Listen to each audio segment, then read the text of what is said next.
તો એ જ પરંપરાને આગળ વધારીને લોકસભાના આ ઇલેક્શનમાં પણ દરેક વિધાનસભાએ પોતપોતાની રીતે કામ કરનારા કાર્યકર્તાઓને ભવિષ્યમાં પણ કામ કરવા માટે મજબૂતાઈ મળે, જે કાર્યકર્તાઓ કામ કરે છે એ કાર્યકર્તાઓના કામનું સન્માન થાય, કાર્યકર્તાઓને સ્ટેજ ઉપર બોલાવીને કાર્યકર્તાઓનું સન્માન એ માન્ય સાંસદ ડોક્ટર હેમાંગભાઈ જોશીના માધ્યમથી થાય અને બીજા કાર્યકર્તાઓને પણ આ પ્રકારનું કામ કરવાની પ્રેરણા મળે એવું એક આયોજન માન્ય બાળુભાઈ અને એમની સમગ્ર ટીમ દ્વારા કરવામાં આવ્યું.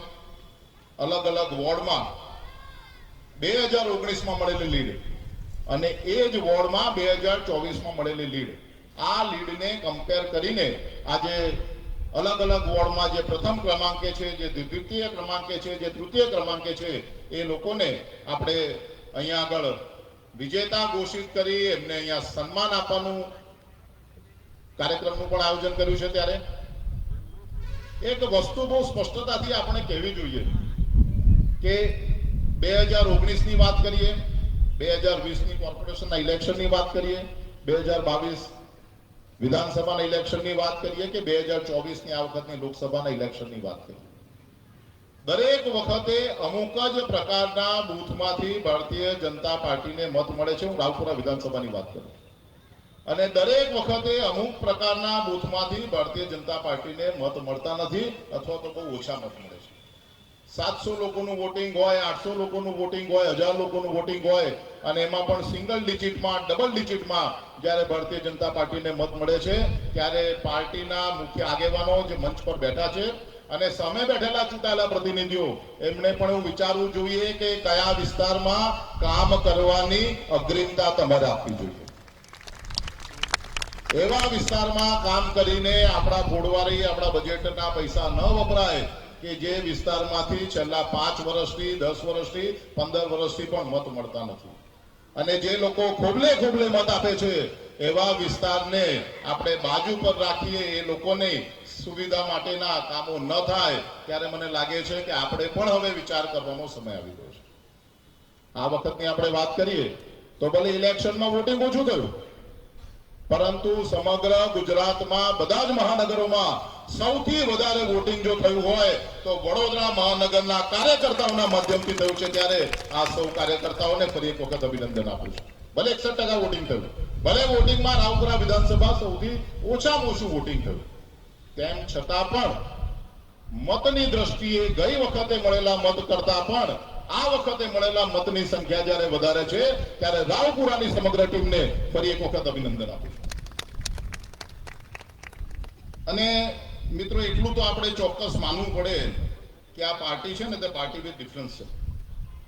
ક્યારે કોઈ એવું વિચાર્યું નહોતું કે યુવા મોરચાના કાર્યકર્તાઓ એ ડમી ઈવીએમ લઈ અને બી પ્રકારના બૂથમાં જાય અને લોકોને ઈવીએમમાં કેવી રીતે બટન દબાવી અને આ બટનના માધ્યમથી કમળ ખીલાવે એવું કામ કોઈ વિચાર્યું નહોતું. હેમાંગભાઈની સમગ્ર ટીમ એટલે પછી એમાં ચિરાગભાઈ બારોટ પણ આવે, મેહુલભાઈ લાખાણી પણ આવે, જીગરભાઈ ઇનામદાર પણ આવે, 300 થી વધારે કાર્યકર્તાઓ સમગ્ર ગુજરાતમાંથી કે જે લોકો યુવાન કાર્યકર્તાઓ છે એમને વડોદરા લોકસભામાં મૂકી બી પ્રકારના બૂથમાં ડમી ઈવીએમના માધ્યમથી એક જુદા જ પ્રકારના પોર્ટેબલ પ્રિન્ટરનો ઉપયોગ કરીને વધુ ને વધુ મતદાન થાય, મતદાન કમળ માટે થાય એવી જે ચિંતા કરી છે ત્યારે હેમાંગભાઈની આ જે ટીમ છે એ ટીમને પણ ખૂબ ખૂબ અભિનંદન આપું.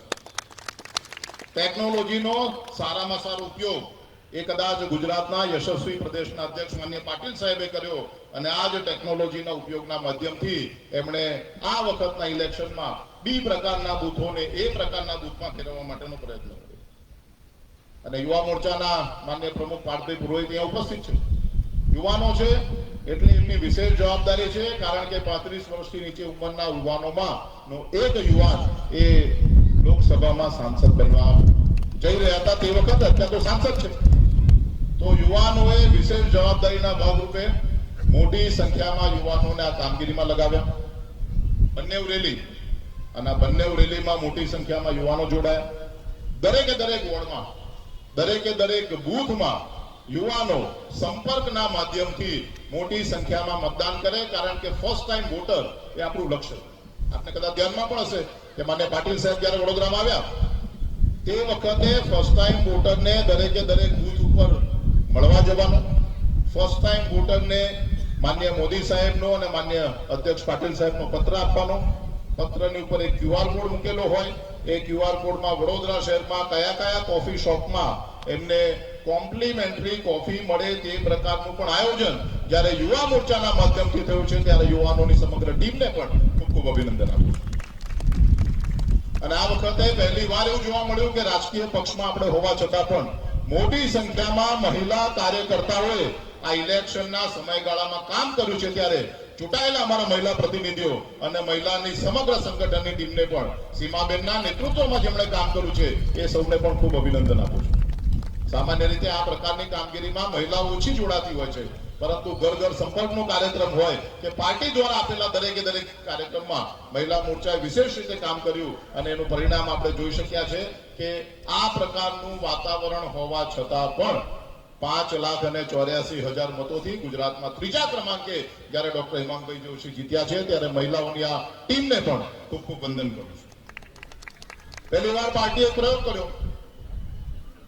ગામડાઓમાં ખાટલા બેઠક એ બહુ નિયમિત રીતે થતી હોય છે, પરંતુ શહેરોમાં ભલે ખાટલા મૂકવા જેટલીની મોટી વિશાળ જગ્યા ન હોય, પરંતુ ખુરશી પર આમને સામને બેસી 5, 10, 15 લોકો એ લોકો આ કાર્યક્રમ કરે. અને ઓબીસી મોરચાને ધન્યવાદ આપું ભરતભાઈ સ્વામીને એમની સમગ્ર ટીમને કે ઓબીસી મોરચાના માધ્યમથી સમગ્ર વડોદરા શહેરમાં દરેકે દરેક બૂથમાં ઓછામાં ઓછી એક આ ખાટલા બેઠકનું આયોજન કર્યું ને એને કારણે આપણી જે માનનીય મોદી સાહેબની વાત છે એ વાત લોકો સુધી પહોંચાડવાનો પ્રયત્ન પણ થયો.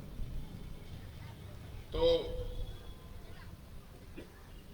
આ વખતનું ઇલેક્શનમાં થયેલા કુલ મતદારો એટલે 12,13,291 મતદારોએ મતદાન.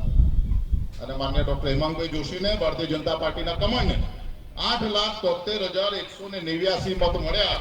71% મતના રેશિયો સાથે હું માનું છું કે સમગ્ર રાજ્યમાં પણ આપણે કદાચ બીજા અથવા ત્રીજા ક્રમાંકે કહીશું. 5,82,000 તો સંખ્યા છે, નંબર છે, પરંતુ પર્સન્ટેજ ઓફ વોટ જે ભારતીય જનતા પાર્ટીની ફેવરમાં ગયા છે એ પણ એક બહુ મોટો નંબર છે. અને વડોદરાની 5 વિધાનસભા ક્ષેત્રમાંથી 6,45,000 લોકોએ ભારતીય જનતા પાર્ટીના કમળના નિશાનને આપણા ઉમેદવારને મત આપ્યો છે.